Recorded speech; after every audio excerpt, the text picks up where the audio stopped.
Last month, I spoke with a guy who'd booked in a call with me after watching one of my videos. And he said, James, I've recently woken up to the fact that I'm getting older and I'm really nervous that I'm not saving enough for retirement. But what's so difficult is that I have no idea what I should be aiming for. I know how much I'd like to be able to spend in retirement, but I have no idea how large a pool of assets I'll need to sustain that. And therefore, I have no idea if I'm saving enough. Everyone I speak to asks versions of these same two questions. How much do I need to retire, and how much should I be saving each month to hit that target? And I'm guessing you have these questions too, hence why you've clicked on this video. So to help you try and answer these questions, I'm going to show you the results of a backtest of over 100 years of historical stock market and inflation data to assess how much money you would have needed to retire in the past and confidently be able to sustain 4 different levels of expenditure. I did a video similar to this 2 years ago, but today we're going to be looking at different income levels, showing you new insights and ways to increase your chances of success in retirement. So not only should you walk away from this video with a good idea of how much you'll need to retire, but in the second part of the video, I'm going to show you how to work out how much you should be saving each month to hit that target. Hello and welcome back to the channel. If you're new here, hi, my name is James. I am a financial planner, and this is a place where you can learn to retire with confidence. Let's say that your goal is to retire at 55, and you would like to be able to spend £20,000 per year throughout retirement. To be clear, that's not £20,000 of income, that's £20,000 per year of expenditure.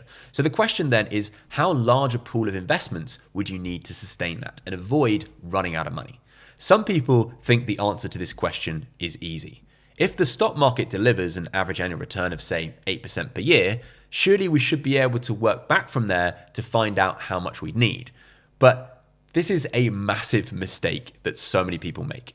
According to my backtesting software, over the last 100 years, a portfolio of 60% global stocks and 40% global bonds has delivered an average annual return of 8.3% per year.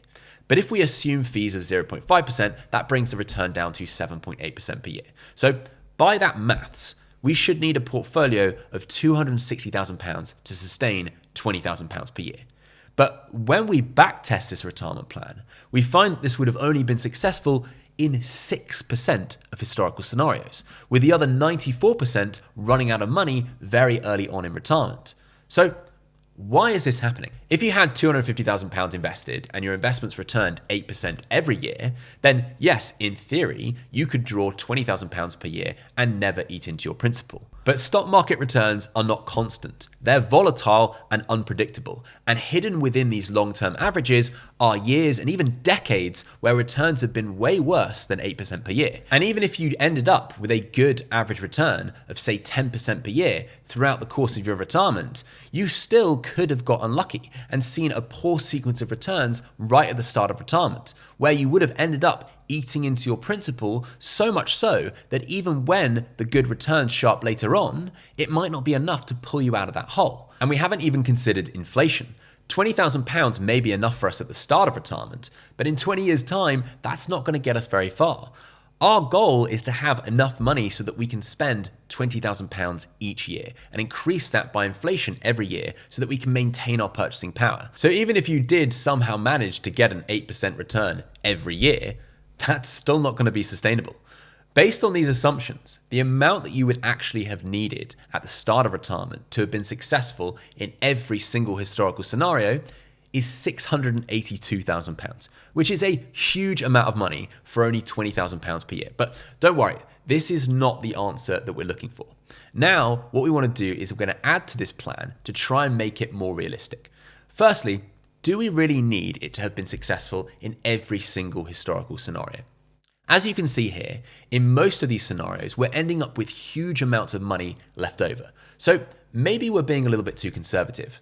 If instead we drop the historical success rate down to 90%, you can see how the distribution of outcomes shifts downwards, but it's still overwhelmingly positive. And although yes, we now have 10% of scenarios that are technically running out of money, what it's really suggesting is that if we do find ourselves in one of these unlucky scenarios, you would need to adapt and reduce your expenditure to avoid running out of money.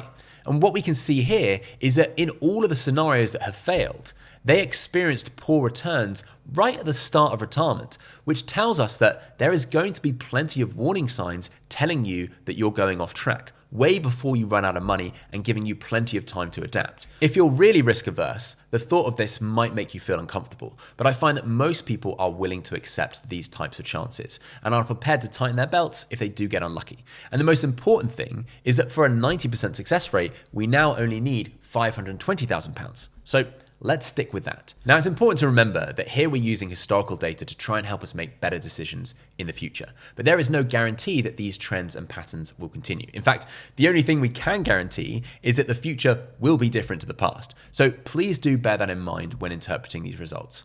The next thing we need to discuss is longevity. As you can see, this plan runs all the way up to 95 years old. But is that a good assumption to use?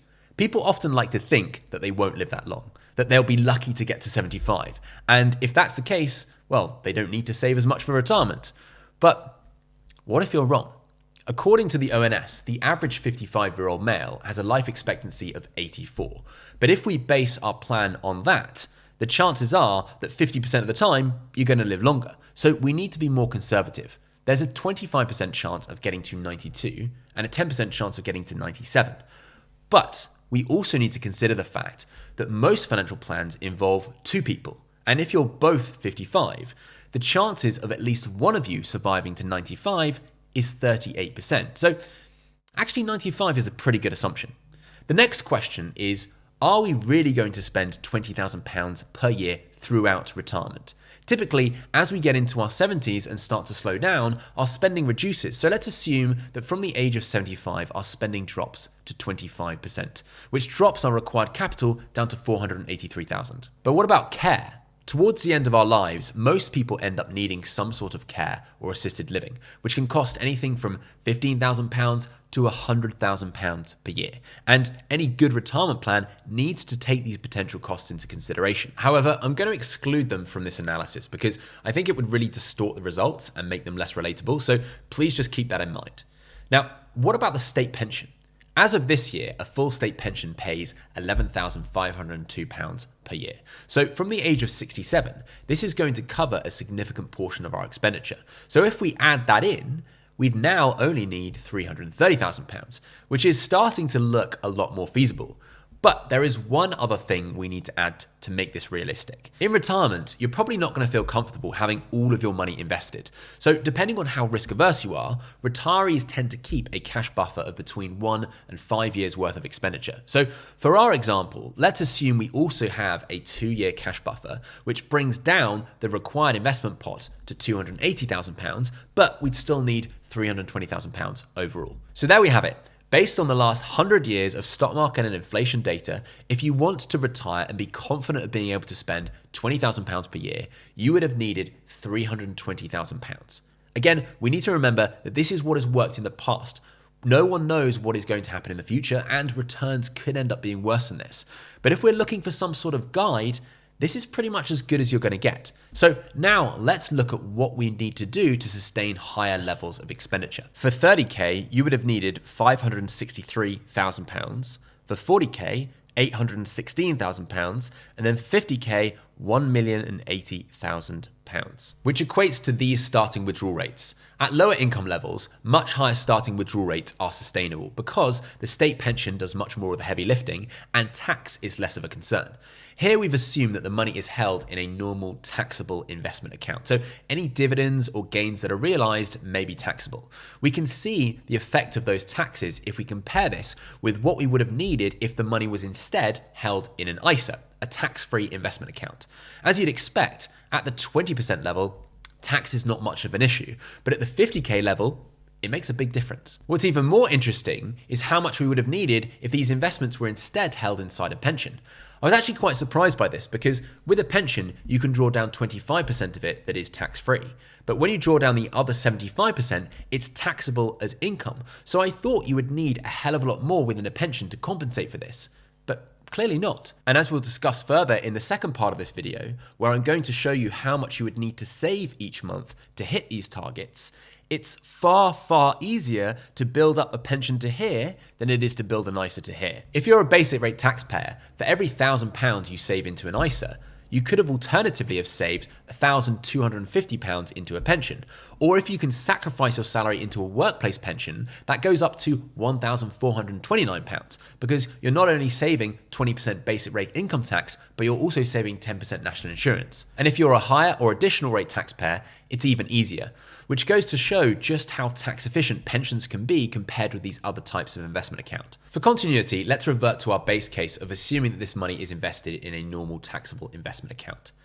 Here we're looking at this from the perspective of a single person, but often it's likely that you'll have a partner who has their own assets or at the very least, hopefully a full state pension. And if you have two state pensions coming in, it dramatically affects these results, especially at the lower income levels, because after 67, all your needs will be met by your state pensions, which means you only have to cover the gap up until that point. Let's go back to looking at this on a single basis and look at the effects of retiring later, because 55 is actually a pretty early age to retire. But if you plan to retire at 60 years old, you would need much less. And if we push this out to 65, less again.